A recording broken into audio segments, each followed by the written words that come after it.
Hey guys. Hiya. Hello. Welcome to the Shrewsbury Biscuit podcast. I'm your host, Shane Hinton, and Alex is not here again today. You can't get the staff, can you? You just can't get the staff. He just keeps bailing on me all the time. But you're stuck with me anyway.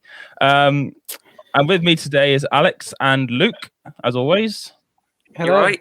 Yeah, can I just ask, can you always see while the theme's playing that I'm dancing along, or is this just my own?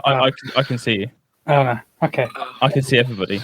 Sorry, suddenly a massive light just come in. Now I have to redo all my lighting. I think I'll leave it like that. No, that's fine. Can have that. Take it or leave it. So, did you guys have a good bank holiday? Yeah. Oh yeah, it was banging. What about you, Shane? Yeah. It was all right. It was good. Weather was rubbish. Yeah. But, I think that's to be expected with bank holidays nowadays, isn't it? I think. Yeah. I think that's a new reality. But no, it was good. Spent some time with the kids. In fact, I went for a walk with Al. So at least I know he's definitely still alive. So that's a good start. Yeah. But yeah, it's really good. And then Monday afternoon, I spent the afternoon blitzing my kid's bedroom because it looked like literally a bomb had gone off in it. I no longer want to see. By the way, I have a daughter, right, and she's into her beads at the moment.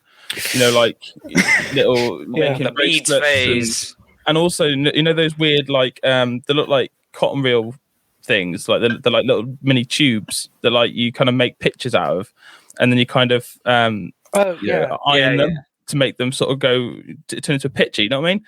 Yeah. Everywhere. They are driving me insane. They are absolutely everywhere, and it's just so that's what I did on my bank holiday afternoon was picking up beads. But anyway, back to the point. Reduce to clear. I'm actually quite excited about this. It's been a while since we've had anybody worthy of talking about on this show. All right. Sorry. Oh my god! Apologies to everybody who's been on recently. Oh no!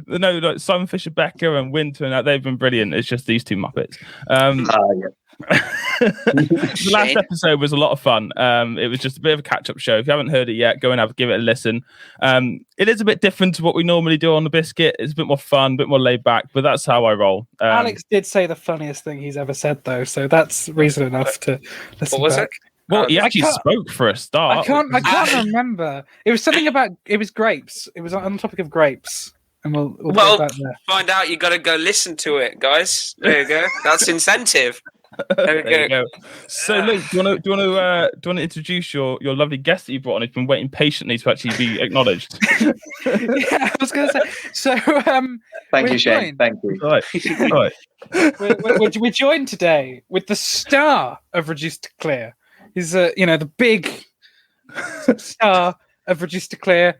I should have pre-written an intro. Where are you going with this? It's only Edward Heckin' Tidy. Hello. The first thing I said, when Luke sent me your IMDb, I said first thing I said was your name's wrong. Yeah. Well, so the interesting thing is, like, when I got naturalized, it did get changed to Edward Heckin' Tidy because there wasn't an actual translation 1-to-1 for the middle name. So I was amazed that you guys knew what my middle name was. If I looked at it like that. I haven't told anyone.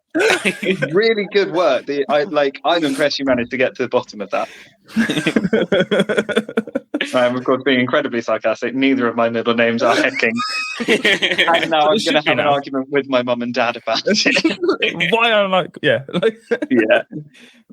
So Edward, the whole point of this is I want to kind of delve into you a little bit. As much as I've been spending the first 5-10 minutes of this show talking about me and these two Egypts. I want to talk about you. I want to sort of dig into you and where you started and your background and stuff. So over to you, I guess. It's where You've got 45 minutes, Edward.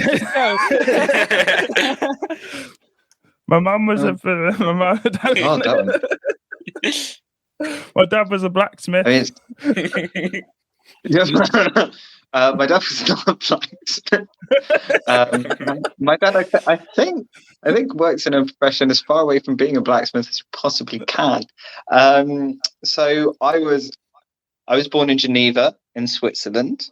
Oh wow! Yeah. Then I moved to San Francisco, and then I moved to Sevenoaks in Kent. That's a bit of a downgrade, isn't it? Yeah, I really enjoyed my time in Sevenoaks. People are always like, "Wow, that doesn't really keep on the level of traveling that you've done." And then I moved to Jersey and the Channel Islands, up to Edinburgh, then down to London, where I went to drama school, and have lived here ever since. Actually, here in London, since graduating.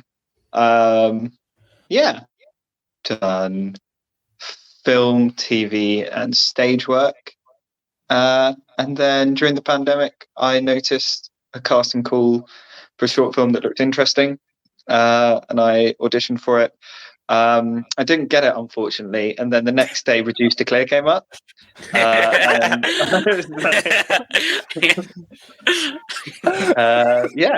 and here we are. Don't tell Alex and don't tell Luke. Yeah, of course. Yeah, brilliant, excellent. I'm not. Hate those. So was it from a young age? Was it Ed? Is it Ed or Edward? Whichever. Ed for preference. Yeah. Okay, cool. I can do Ed. It's easier for me to talk. So, did you know from a young age that you wanted to get into acting? Was that something you always wanted to do, or? Yeah. It was something that I always really enjoyed. I enjoyed dressing up. I'm the youngest of 4 children, so I think it's kind of a desperate cry for attention thing. So which is excellent, and I'm sure many people could read into that. I think I remember when I was doing the Pied Piper of Hamelin at school. I was that was when I realised that I really, really enjoyed acting. And the role that I got to play really allowed me to transform, because I played a rat, and for some reason at an all boys school I was cast as the single female rat, which I don't remember actually being in the Pied Piper of Hamelin. And the costume I got given was, I think, fluorescent yoga pants. I was like, yeah, this is what I want to do. This is how I want to live my life. I was like, and from that moment on, I was sold. Yeah, it was the yoga pants, wasn't it? It was. Oh, they're so comfortable. I can't think of any other no other profession allows you to wear a yoga pants. Personal trainer. I should have been a personal trainer. Yeah, there you go. I need to go. See you later, Luke. Have a good one, guys. Take the film as well. Stretch denim, by the way. Stretch denim is a game changer. Have you not? Oh, right. No. Hold Reduced Clear a minute, right? And you seriously need to discover stretchy denim. I'm like, I'm a weird shape, right? So I'm tall. I find it. I've got big thighs, right? And I find it difficult to find jeans that fit me in the thighs, but then actually fit me decently around the waist, because they seem to think if you've got thighs of a certain size, you're going to have about 50-inch waist, and it's really annoying. Until my brother-in-law turned around to me and goes, "Why don't you get some stretchy denim?" I was like, What? Get some what? And he said, "Stretchy denim." I said, "It's not women wear. Isn't that like jeggings, basically?" And he was like, "No, you can get men's stretchy denim." I was like, "What?" Where? I went, everywhere. I have one pair of stretchy denim jeans, and they're nice, but also take a short while to get used to, because you're like, but these are jeans, but they don't feel like jeans. Yeah, we're living in the future. Honestly, they are a game changer. And now all I buy is stretchy denim. That's it. I don't buy any other jeans now. It's just stretchy denim. Short shoes. Yeah, stretchy everything. Stretchy shoes. The future is now. Amazing. So, with regards to the acting sort of thing, were you that kid in all the family videos and the pictures and stuff that was just like, oh, Ed's at it again.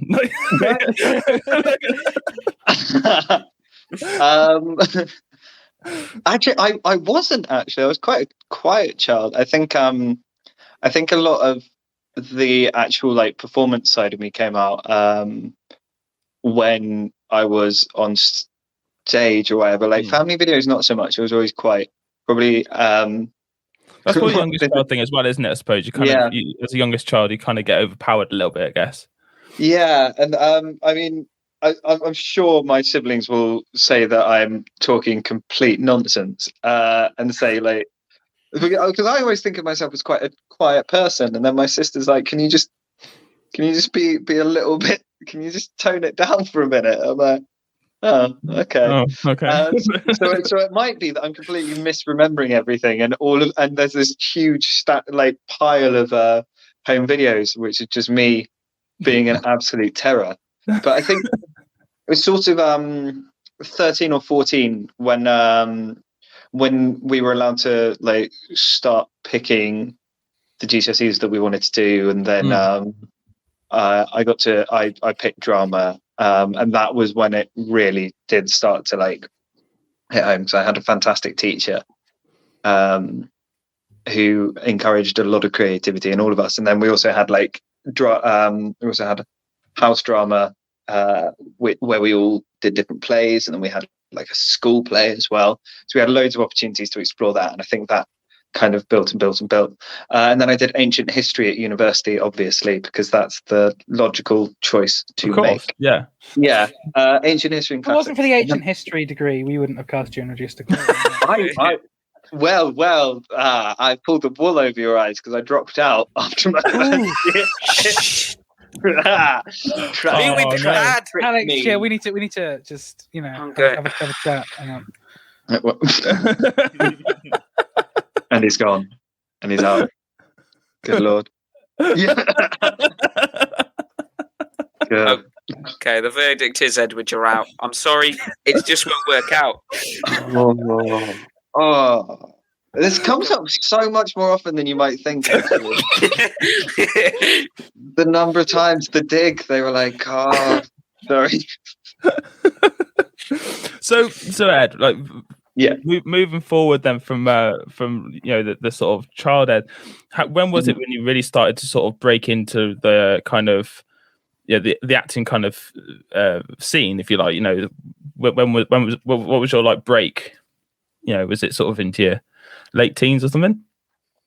I don't know. It was probably. I mean, I went to drama school very late. I went when I was 24. I think. No, yeah, 24. Wow. Yeah. Because like obviously, it was one of those situations where I was doing what I think my parents wanted me to do, and then my parents were like, "This isn't necessary. We just want you to be happy." Is what they said essentially, and we had this conversation after I dropped out of university, and they said, "Well, why have you? Why have you ever felt that we wanted you to do this certain thing?" And it's just one of those things where you build up all of these unconscious biases and these unconscious expectations that you think other people have. So yeah, I graduated. I think 26. I think. Yeah. So yeah, it took a while.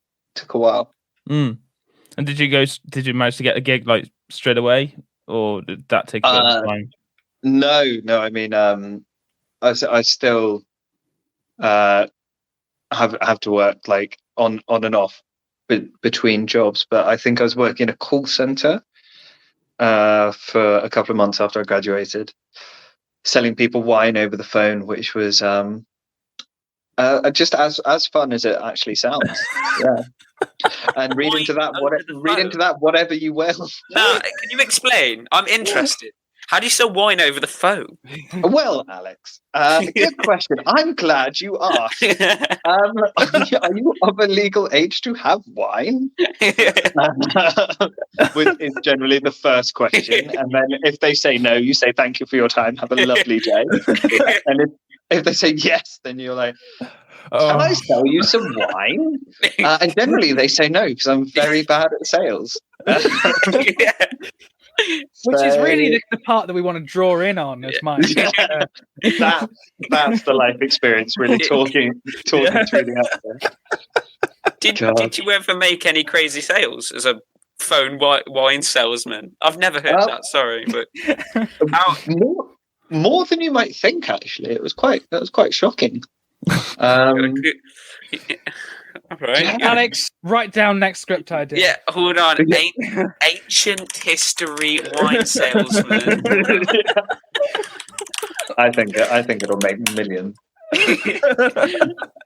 So we just got to figure out how to cast. If only we knew someone who did ancient history and was an over-the-phone wine salesman. The most niche thing I've ever heard. I'm thinking Matt Damon.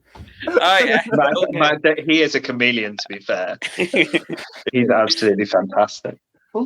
Isn't everything being done by Tom Hardy at the moment? Anyway, he's not an over-the-phone wine salesman. Cast Dwayne Johnson. He sold wine in person. Yeah, damn it. If Dwayne Johnson tries to sign you wine, you take it.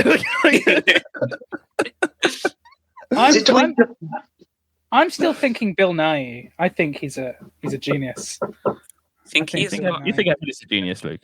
Yeah, but in all fairness, Bill Nye is like, You've got an actress that right here, Yeah, I completely agree. Bill Nye is fantastic. I'm trying to phrase my Bill Nye comments wisely, but if I had any list of you could get anyone in a movie, Bill Nye is number one on that list. Yeah, Edward shortly after, of course, but Bill Nye. I completely agree. I completely agree with that decision. Bill Nye is fantastic. Okay. He seems like a delight. Yeah, there was a Twitter thread a while ago of people with their experiences with meeting Bill Nye. No one had anything bad. Everyone was just saying that he's the loveliest man ever. He smuggles Marmite through airports. There's a fun fact.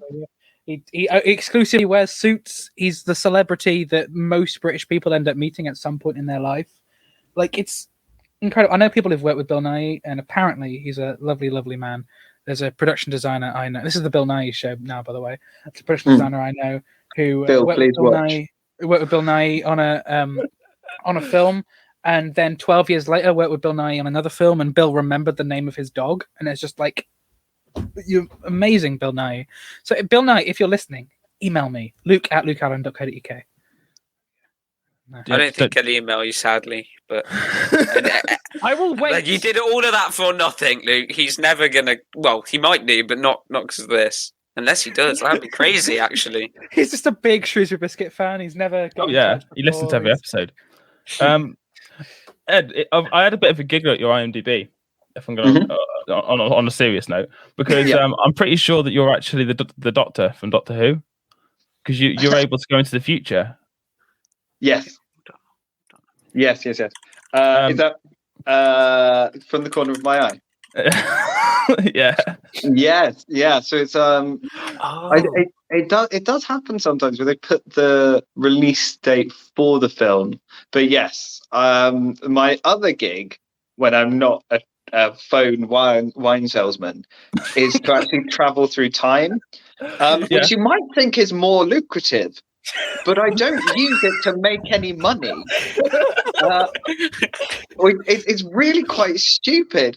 You just steal the wine from those you sell from. Well, that's why he makes so much money on the wine sales. He goes forward in time, steals the wine, and goes back and sells it. Exactly. I go forward in time and I work out which grapes are going to be selling really well, and then I go back in time and then I completely forget it. My memory's like a sieve, and I always forget to take a notepad with me. So it's not the best idea I've ever had, and it's probably thinking about it. I should share this technology with the world, but I don't know if anyone's ready for it. That's the real issue. Phone wire salesman unite. Time travel. Write that down, Alex. Oh, you could definitely work in the ancient history part with that, right? How do you know what sells? Well, studied ancient history, mate. You could work that in so well, right? The strange thing is, we sat for weeks and weeks coming up with the idea for Reduce Declare, and this is just this writes itself. To be fair, we had And I'm going to guess there's a slight chance that this has not been done before. You Hold reckon? You think? So anyway, back to the point, Luke. What the heck was the point? I've got a really bad memory. Who are you again? Where am I? I think most people will probably recognise you if they're going to see something, probably from either The Getaway or The Crown, aren't they? Mm-hmm. Yes, probably. How did you end up getting on The Crown? Was it just by chance? Yeah, I got cast in it. Cool. Anyway, so I well, Shane, this could take a while. Let me get my whiteboard.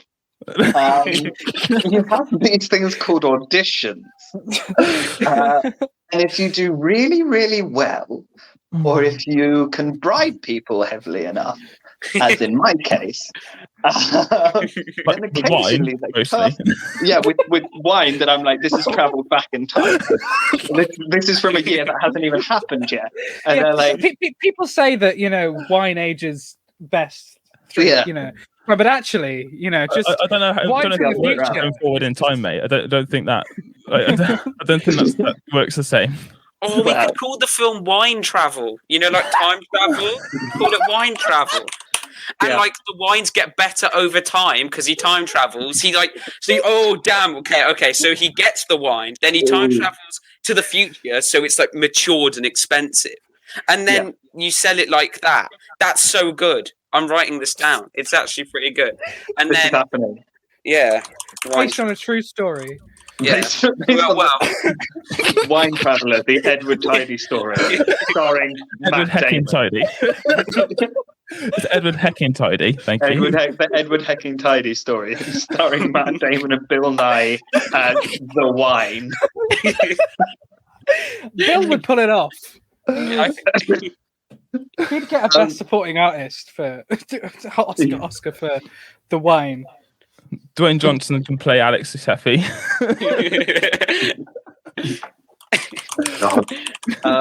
But yes, sorry, that was an incredibly sarcastic answer to a question. My agent contacted me and I got an audition for it, and I was lucky enough to land the part. Yeah, cool. And how was that? What was working like? Because obviously, I'm assuming then that working on things like because you've done a couple of shorts, haven't you? You've done a few short films. Going from that to then working on something like The Crown, which is obviously quite a big operation, isn't it? It is quite a big sort of thing. What was that like for you then, making that transition from such a small sort of outfit to a bigger one? It was simultaneously like completely surreal and completely normal, because when you know how to work on when you know how to work on a script and you know how to work on camera and you know how to do your job as an actor, it doesn't really matter the size of it. You just have to bring the work that you've done, bring the truth of the character. Exactly, Bill Nye. You don't have to make big movies. You can be in our wine movie. Yeah, come on, Bill.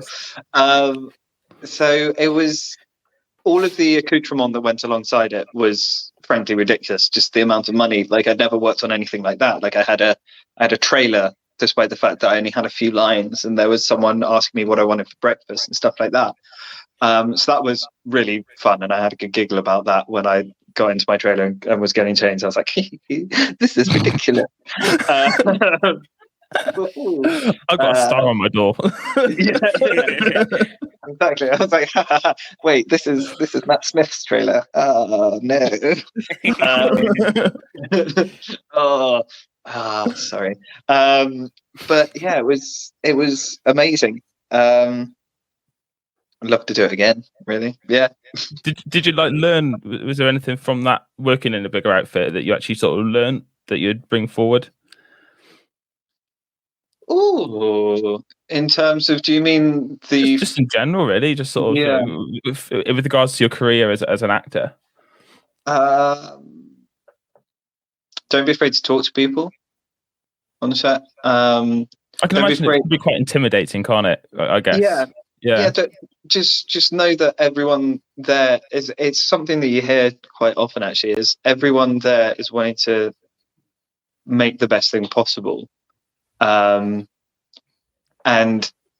so often people feel like they're isolated, and especially actors can feel that they're isolated because they're separate to the crew. But everybody is there to support each other and to make the best thing they possibly can.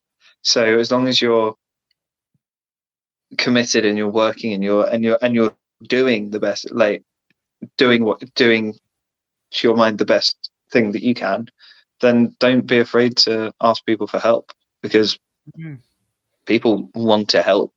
I think is a fundamental thing to remember about people. And the sun shines on me as it gets to just when you landed that really sort of like pinnacle bit of advice, just the sun just glares down on your face. It's beautiful. Yeah, it's a beautiful moment. I got a tear in my eye, actually. I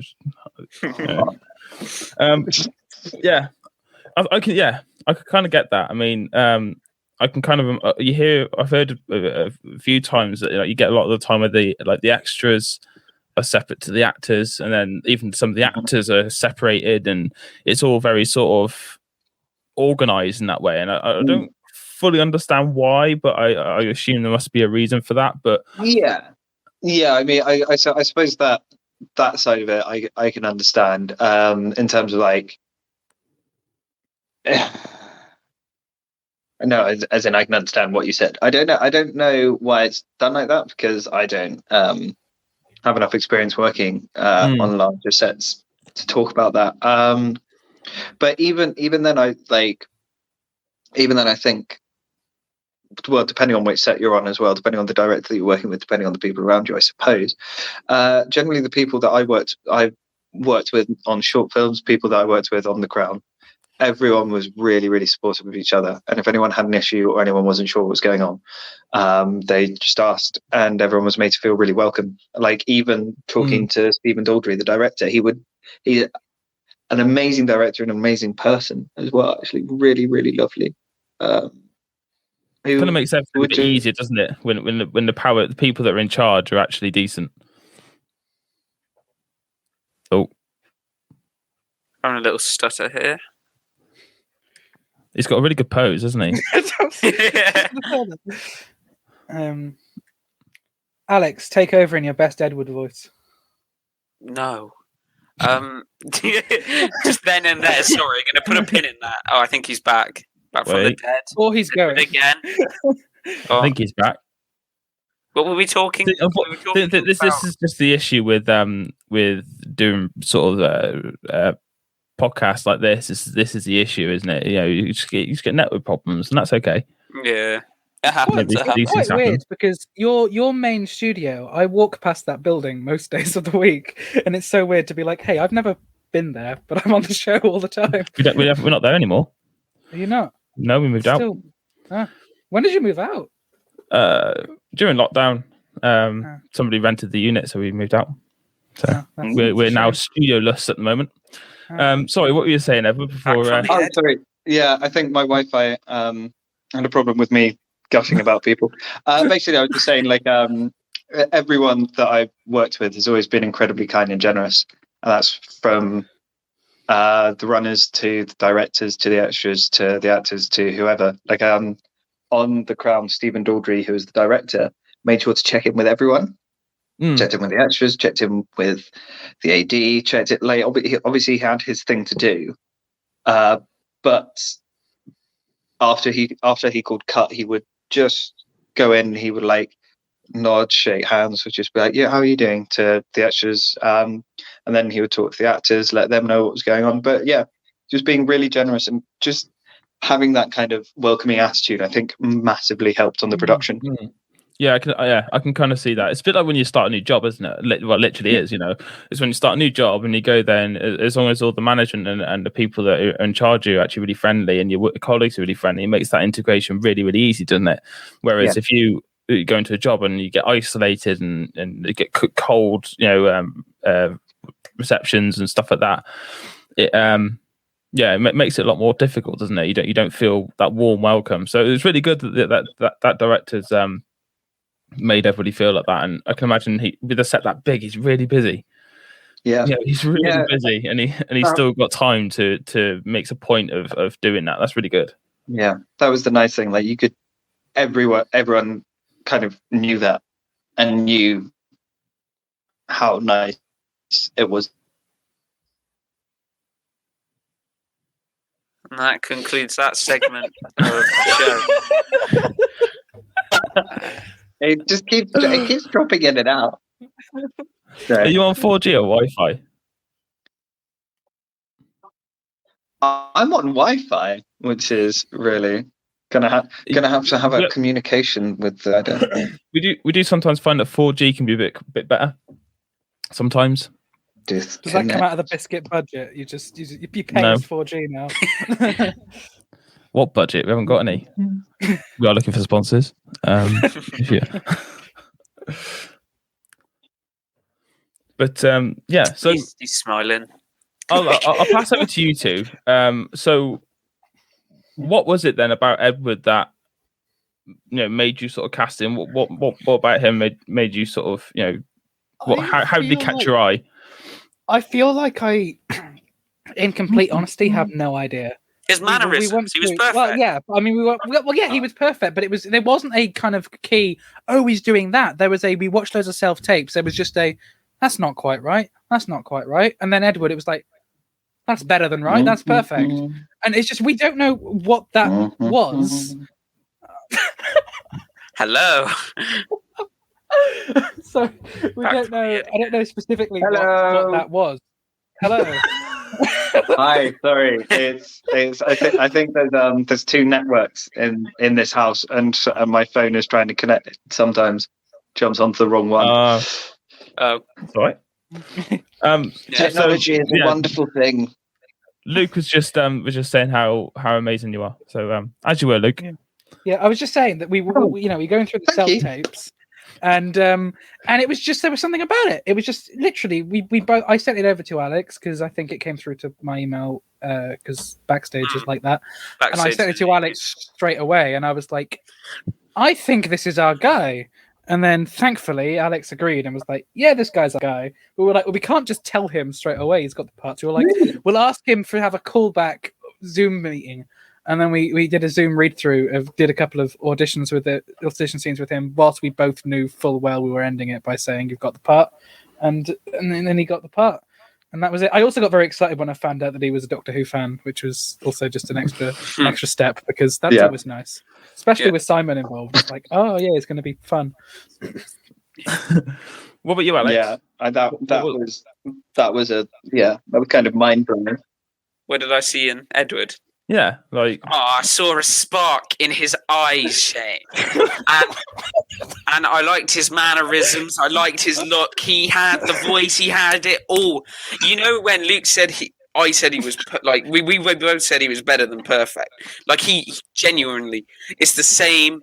It's like it was perfect. It's like it just dropped in our laps because we kind of knew what we were looking for, but kind of didn't. We were like, we want this sort of thing, but it's going to be weird because nobody's going to be like that. And then he stumbled along with his little old audition tape and blew it out the water. And then we were like, yeah, I feel like we're going to do this. It's him. It's got to be him. And then we gave him the little old Zoom read through thing. And then it just confirmed it. We were like, yeah, set. This guy's got the part, and he had a cool name. That was mainly it, but everything else was, I guess, there too. Yeah, you'll notice that we exclusively have people with cool names. Luke, you need to take notes, okay? Because he's just made you look rubbish. That's how you compliment an actor, all right?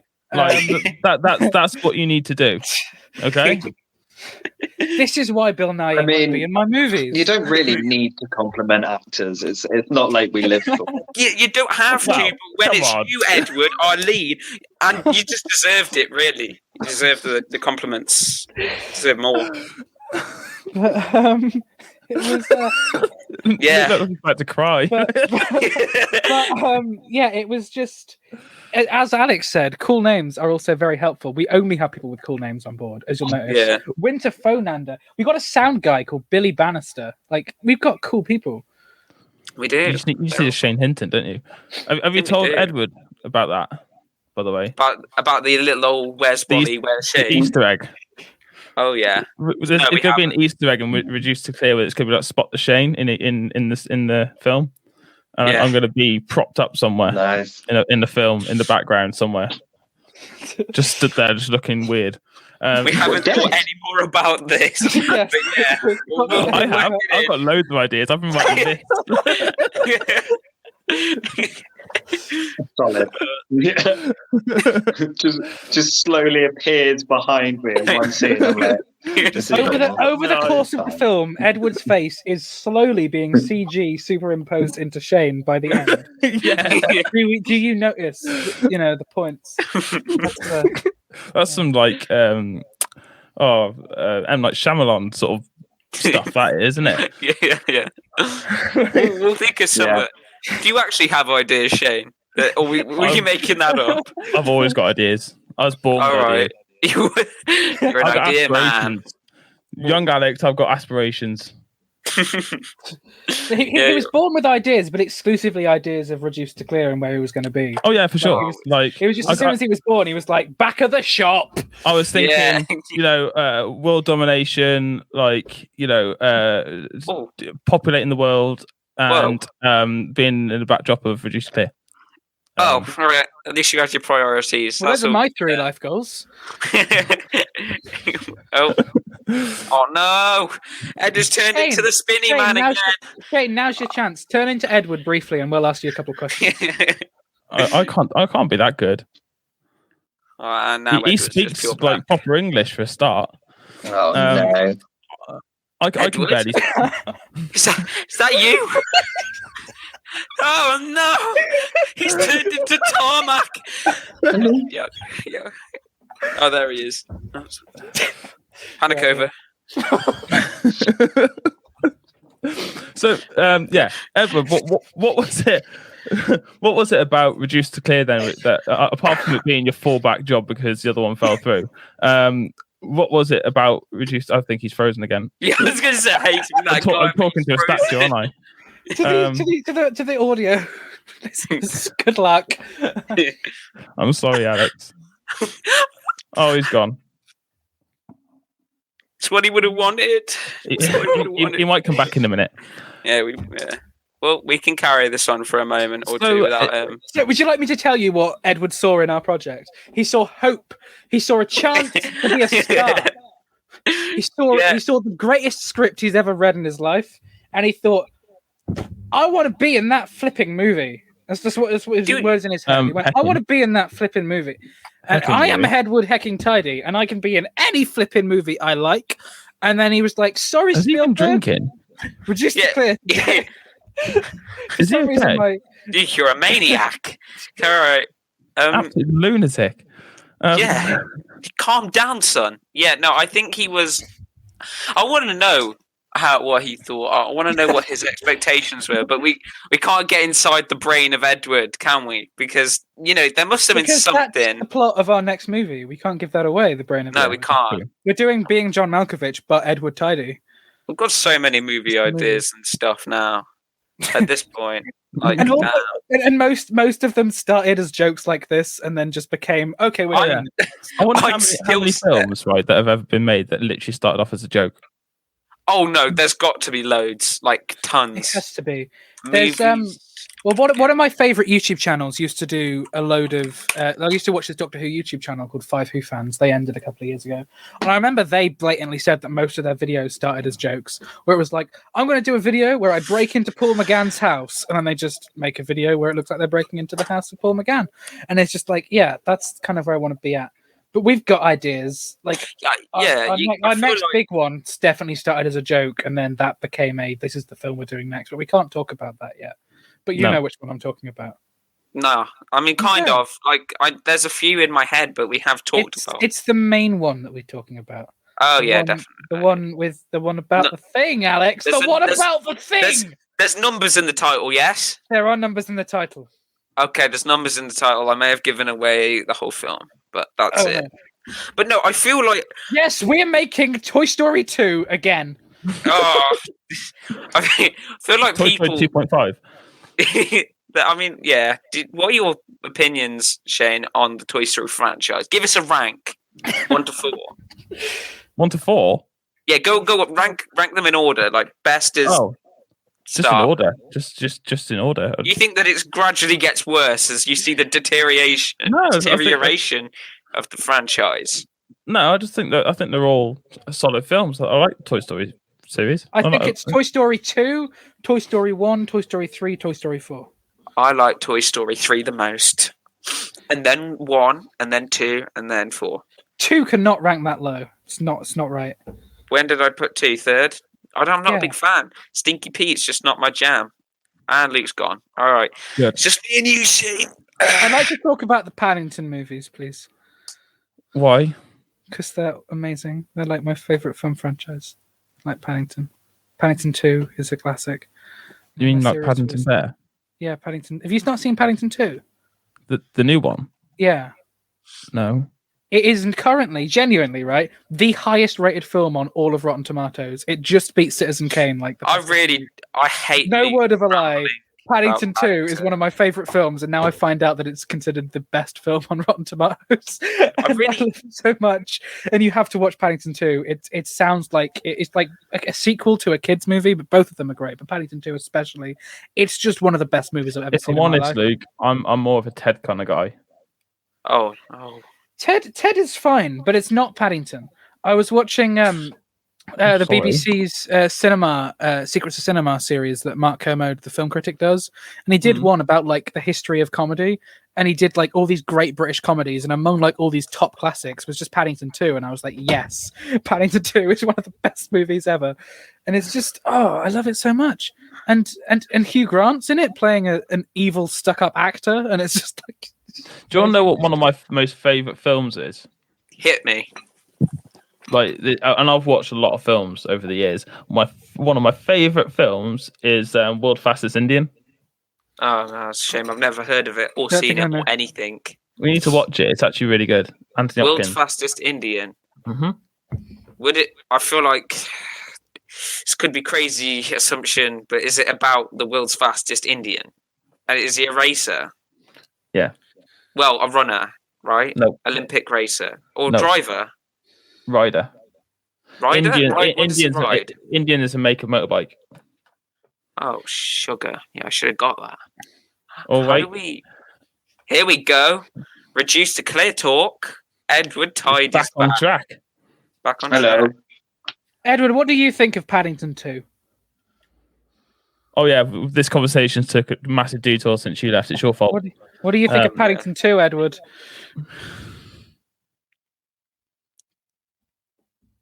Don't go to sleep, Edward. We need you with us. Open your eyes. Edward Hardy, ladies and gentlemen. Thank you very much. Thank you. This is not my first radio. Here he is. Before you cut out again, Edward, Paddington 2, what do you think?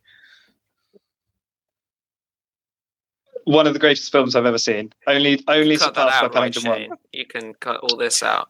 Oh, Paddington 2 is better than Paddington 1. I will die. Wait, which do I prefer? Oh no, Paddington. The only bit about Paddington 2 I didn't like was the prison bits, and that's because.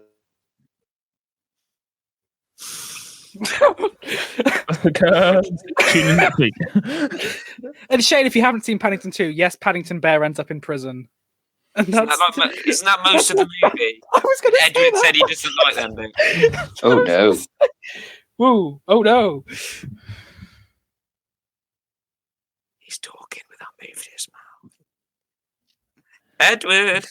Edward Tidy is not only ancient history, wine salesman, a time traveller, but he's also a ventriloquist.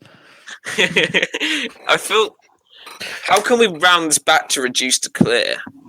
I don't know. I think Because we've got Paddington so far 2 is now. one of the greatest films ever made, and you know what else is one of the greatest films ever made? Reduced to Clay. Paddington It's 1. not been made. Yeah, But it will be. But no, like genuinely, Paddington 2 is number one on Rotten Tomatoes. Because Shane just doesn't believe me that it's a good movie, and I just want to. Shane, why? I haven't seen it. I'm sorry. I'm not that Okay. fussed on it. I thought you'd seen it and you disagreed and thought it was a bad film. No, I said it, and I said Paddington 2 was great, and Shane just looked really confused, and I want to. Oh, okay. That's how I look. I don't really think that much That's just of it. your face, Alex. That's just the way you look. Alex, Yeah, I Alex, guess. you've seen Paddington 2. I've seen it, yeah. I didn't think much of it. But then again, Okay. I haven't seen People it are in a allowed while. to have opinions. Yeah. Even if they're wrong. I feel like maybe it's, like Luke always says, a great family film for everybody. But It like, Have I ever said that? It made me cry. I always cried at Paddington 2, and I'm not Did you ashamed to admit actually? that. Yeah. I cried at Paddington 2 and Paddington Yeah. 1. I didn't cry. That bit in Paddington 2 that I know. Mhm. I read. Yeah. I'm going to send you a video later, which is a theory that makes that sadder. Oh, don't do that. What are you trying to do to the man? Oh no. But yeah, it's What else was I going to say? There was a point that was going to be made. No, there wasn't. It was going to be about Paddington. We lost the point ages ago, mate. I was going to say that as I move my minute podcast host, I may or may not have booked out both Paddington movies on the spreadsheet just in case to do like the Paddington minute eventually.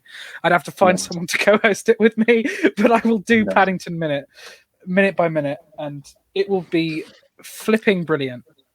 Yeah. Hacking. And I'm also trying to blag my way onto Paddington 3 at the moment. I've been meaning to send my CV over to the company, and I keep forgetting. But I'll do that later. Yeah. If you're listening, I was just saying, get in touch. Ed, I was just saying that one of my favourite films of all time, and I've seen it a lot over the years, is World's Fastest Indian. I don't know if you've seen that. He's gone to sleep again. Yeah, you made him go to sleep, Shane.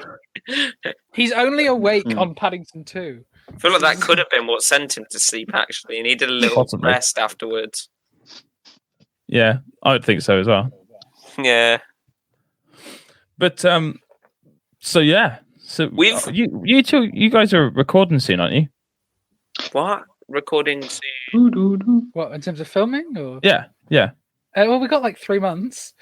That's like mad, actually. That is, I realised it today, 3 months. I was like, what the heck? I don't think it was sooner than that. I genuinely thought it was sooner than that. Nah. We're in for the long haul. We're filming between the 21st and 23rd of August. That's official now. That's exciting that you've got a date though, isn't it? We've got a set-up date on the 20th. It's all in place. I haven't actually finished filling out the form for the location, so I can't say where they are just yet in case, that all changes by the time I finish filling out the form. But yeah, we got that sorted. I'm trying to figure out how production insurance works. I don't like it very much. Because that's just like, hey, money in case no one die. I mean, we don't want people to die. It'd be a bit of an inconvenience if we don't get to finish our take. But so it's savage. It's not really. But yeah, so that's trying to find space for that in our budget, I guess. Although I recently got me a part-time job to fund the film, so maybe it just comes out of my pocket instead. Who knows? But there we go. That's what we did the read through last week. That's what I was going to bring up. Yeah, you did the read through. Yeah. Oh, look at Alex with his cap on. Yeah, next to me looking at the floor. It was more interesting than the read through. Apparently, Edward posing. Edward had a haircut. Edward has had a haircut. Thank you for noticing.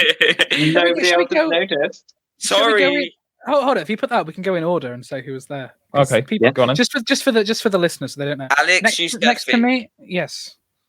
Luke Allen there. Nanette Finch, who is playing Old Lady. She's also the UK's most famous extra, and she's just awesome. She is delighted about her role. Yes. Well, she said she did once have to play Old Man's wife, so she prefers Old Lady to that. Absolutely abysmal. So, Alex, who's next? No, it's your turn. I already said Nanette Finch. Oh, you did. You go. We got Yeah. Callum Reed, who is our script supervisor. Mhm. Lovely guy. He was there supervising the script. And his surname's Reed, and he was supervising the script. I mean, come on. Things just really go together, don't they? And then we got Simon Fisher Becker, who's playing the manager. Lovely bloke, just like all of them. They're all, well, not lovely blokes. They're all lovely people. But he's very nice. I like Simon. He's a really nice guy. I like him. Yeah. And then we got Dawn Butler, who's playing Barbara. She's nice and has got good chemistry with all the actors. By the way, great. side note, tell me you've got a Karen. no. We don't. Why haven't you got a Karen? Because we don't want Alex, that. what are you doing? Yeah. Like, We don't want the stereotype of having a Karen in the shop. but every shop's got a Karen. Anyway, carry on. Barbara. Then we got Carl Greenwood, who is playing husband or Pete. Sorry. Pete is the name of the character. I forgot his name. I just called him husband. You wrote his it's name. fine. It's not like you. Pete. And he is another lovely bloke. Absolutely. So lovely that you don't know. You wrote his name. Guys, can we look over this, please? I didn't forget his name, all right. You mean all those scenes where people just refer to him as husband?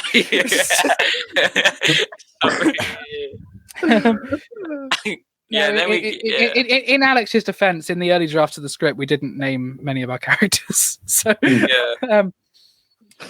talking about characters with brilliant names, we've got Ewan McIntosh, who's playing Customer.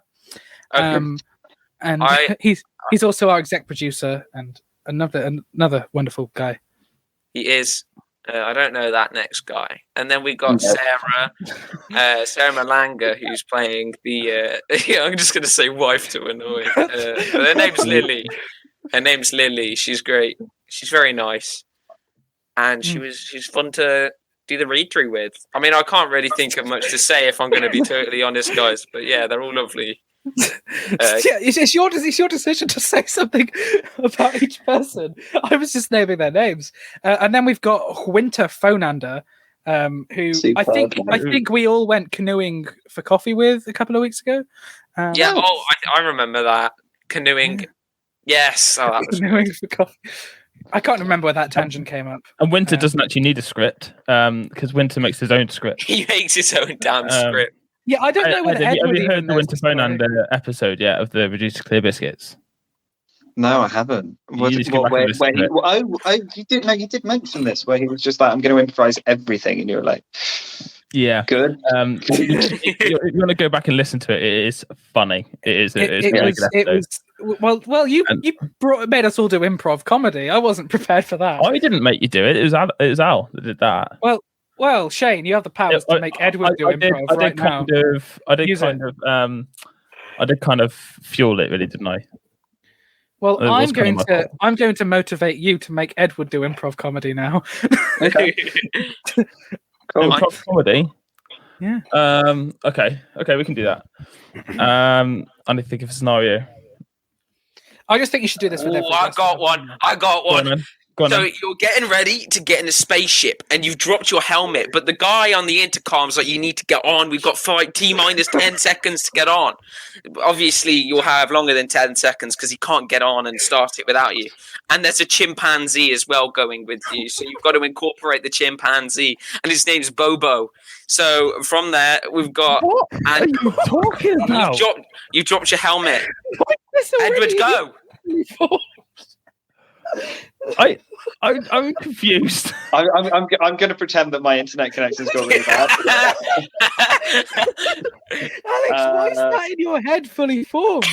that was loaded. That was bursting to come out. Like, why isn't this in our document for script ideas? Well, okay. I mean, I'll roll with it if you want, but it's going to be weird. I'll be the chimp.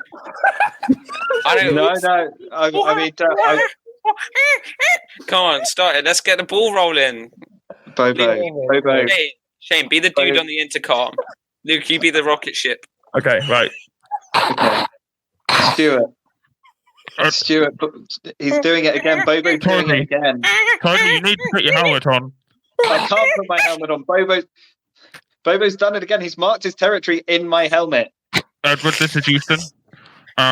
You have T minus 10 seconds to get your helmets on over. I'm not putting my helmet on until Bobo apologizes for what he's done to my helmet. Nah.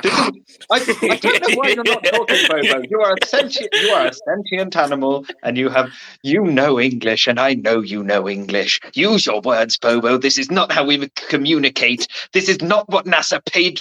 This is not what NASA put you through. Get on the spaceship. Jeez. What? Oh, I want an apology, Bobo. You're going to apologize for what you've done to my helmet. No. Bobo does what he wants when he wants. Bobo, I honestly, you're going to have to do it. Otherwise, I'm not going to take us to Mars, and that means you're not going to get any more. I don't care. Dude on the intercom wants us to leave right now. Hurry up and get on the damn. Tidy, this is Houston. You have T minus 5 seconds to get your helmet on. Over. But your last, buddy. I'm getting on this ship. In a minute. I'm getting on the ship. You gotta come now, or you're not Welcome coming. Welcome to the ship, Bobo. Come join me. The ship. Well, Bobo, looks like nobody's going to Mars because I've got the keys. No, and scene. I like that. That was pretty good. Deleted scenes of Reduced to Clear. We've just missed award season. Yeah. Honestly, guys, it came from here. My mom, my dad. Yeah. Gosh. And I love you, random citizen. I love you, random citizen. What the heck was that idea, Alex? I don't know.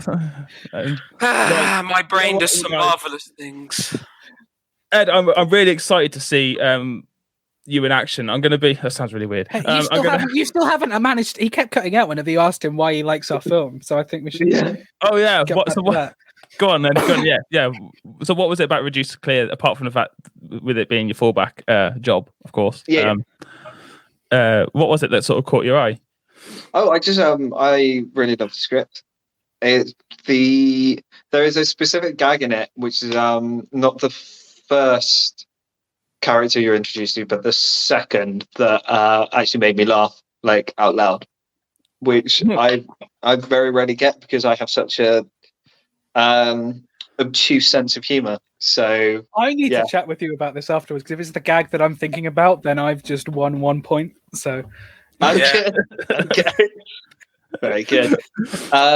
There are other ones but I mean, like that one hooked me, and then there's it's a very, very funny script. Uh-oh. It's like the world doesn't want him to say he likes our thing. He likes it, trust me. I've heard it from his mouth. It might not have been here, but he said he likes it. The Wi-Fi was like Shakespeare, spaceships and Bobo. That's important. Oh God! Please release that little clip with no context on like your Facebook earlier in the week. What the Bobo and chimpanzee one? Yeah, definitely. I'm sure I can do something. That'll definitely go up on my socials. I think that might maybe a career highlight. There he is. He's back now. There he is. Tell us you like it. Just say the words. I like the script. It's great. Please say that. We don't have long. Imagine you're about to get on the ship again. Please just say you like the script. No.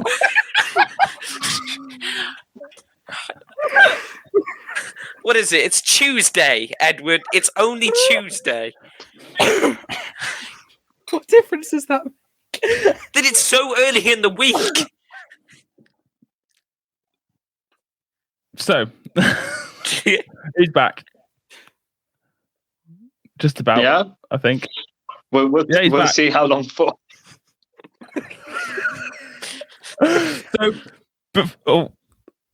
Not long, apparently. Oh dear. Jeez. All right.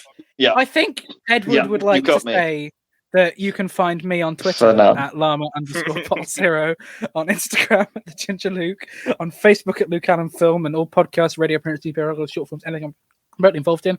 lukeallen.co.uk. Come find me on Love Rosie Pod. I think that's what Edward was trying to say before he glitched. Oh, right. Love Rosie Pod. Find my show all there, everywhere. One of the best podcasts you'll listen to. Better than a Shoot with Biscuit. That was exactly what I was trying to say. Yeah, of course. Ed, we come to the end now. In fact, we've probably gone over a little bit, but if people want to find, is there anything you want to sort of plug, any sort of social medias or any websites, or say hello to your mom or something, or whatever you want to do? Well, my Twitter is tidy_Edward. It's the only social media that I have. I'm not on the Instagram, but yeah, check out Reduced to Clear when it comes out. Just stare at the IMDb page. I am genuinely really looking forward to seeing this all come. I'm trying to make sure that I can be there for first day of filming.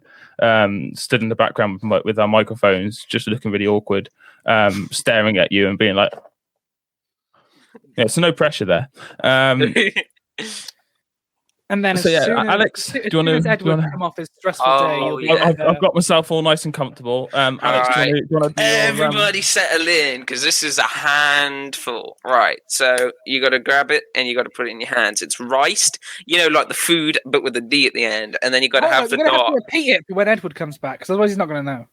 I don't care. So you got the food with the rice, and you add the D at the end, and then you dot, and then you put by, like B-Y, and then you put the D again, and then daylight, like the opposite of moonlight. So you got daylight, all one word. So thank you. Please check out. That was Instagram, by the way, and just leave it at that, because if I do everything else, I'll be here for another hour. And don't you normally do Mr. Middle as well? Oh, we do normally do Mr. Middle. Let me find out what the app. Edward looked briefly terrified, and I don't know what that was. Mr. Middle Films, all one word. Check us out on Instagram for any Reduced to Clear updates, and that is our company Instagram. Yeah, that's awesome. That's just Whatever Edward freezes on in a second, can we all just end on that pose? Yeah, everyone just does the same. So yeah, obviously you can find us on at the shooterbiscuitpodcast.co.uk. Our website has been made by our good friends over at Web Orchard, who have done a sterling job at doing our website. They've also actually incorporated a form now, I believe, on the website for sponsors. We are a registered CIC. We are looking for sponsors. So if you would like to get involved with that, please fill in the form or drop us an email or message on Facebook or Instagram, Twitter. We're everywhere. The biscuit is everywhere, ladies and gentlemen. And I think thanks for having us on, Shane. Edward, it's been an absolute pleasure. I've had a brilliant time, and I genuinely I am looking forward to seeing you in action at some point. I don't know if he can hear me right now. I'm just going to say it anyway, because if he watches this back, at least he'll pick it up then. So yeah, anything else you want to add then, guys? No, just thanks for having us on, Shane. It's been a great experience.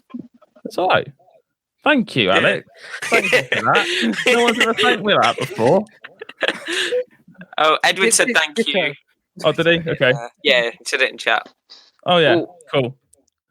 But yeah, apologies everybody. Yeah, I'll just read that out. Ed apologizes for his Wi-Fi. It is one of the things, unfortunately, that goes with doing remote interviews like this. It's just what happens. It's just part of the course, isn't it?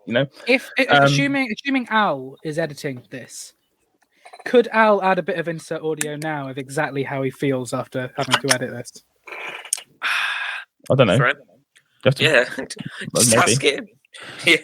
Al does all the editing. I don't do the editing because I don't know how to do it. So Al, just to make more work for you, add some insert audio here now, saying how you feel after having to edit all of this. And if you don't, then you'll have to at least cut this out, so it's still more work anyway. And haha. on that bombshell. Let's get out of here, guys. Hold on, wait. Yeah. Cheers. Let's get out of here. See you in a bit. Freeze again. Bye-bye. Peace out. Peace.